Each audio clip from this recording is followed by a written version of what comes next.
کہ حق خطیب اس چیلنج کو دیکھتے ہوئے میدان چھوڑ کے آخرکار بھاگ نکلے تک حق خطیب وہاں ان کے مناظرے کے لیے نہ پہنچ سکے۔ اقرار الحسن تو اپنے وعدے کے مطابق پہنچ چکے ہیں، اگر حق خطیب ان کو ٹھیک کر دیتے ہیں میں اپنی ہار قبول کروں گا اور معافی مانگتے ہوئے بہت ادب و احترام سے واپس چلا جاؤں گا۔ السلام علیکم ویورز، آپ دیکھ رہے ہیں یونیک پوائنٹ۔ آج بات کریں گے آخرکار اقرار الحسن بہت زیادہ دھمکیاں ملنے کے باوجود بھی ناظرین آج وہ پہنچ گئے ہیں کلر سیدہ دربار پہ حق خطیب کا مناظرہ کرنے کے لیے، اور آج کلر سیدہ دربار پہ حق خطیب کی طرف سے ختم نبوت کانفرنس بھی رکھی گئی ہے، لیکن اقرار الحسن کو وہاں 2 گھنٹے ہو جانے کے باوجود اب تک حق خطیب وہاں ان کے مناظرے کے لیے نہ پہنچ سکے۔ اب ہم کیا سمجھیں کہ حق خطیب اس چیلنج کو دیکھتے ہوئے میدان چھوڑ کے آخرکار بھاگ نکلے۔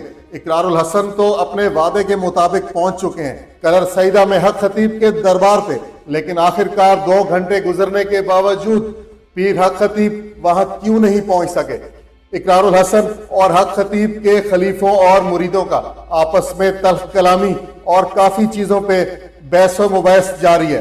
اقرار الحسن کا کہنا تھا کہ اگر حق خطیب آج مناظرے کے لیے آتے ہیں تو ہم ایسے پیشنٹ ان کے سامنے پیش کریں گے، ایسے مریض ان کے سامنے پیش کریں گے جن کے ساتھ نہ کوئی ہمارا واسطہ ہوگا اور نہ حق خطیب کا واسطہ ہوگا، جو پہلے کسی کے پاس بھی نہیں گئے ہوں گے۔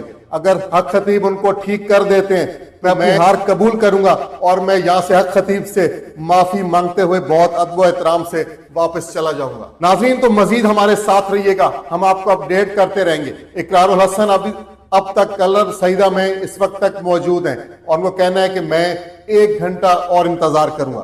ناظرین اقرار الحسن کا کہنا ہے کہ ختم نبوت کانفرنس شروع ہونے تک میں مزید انتظار کروں گا کہ حق خطیب یہاں تشریف لاتے ہیں یا نہیں لاتے۔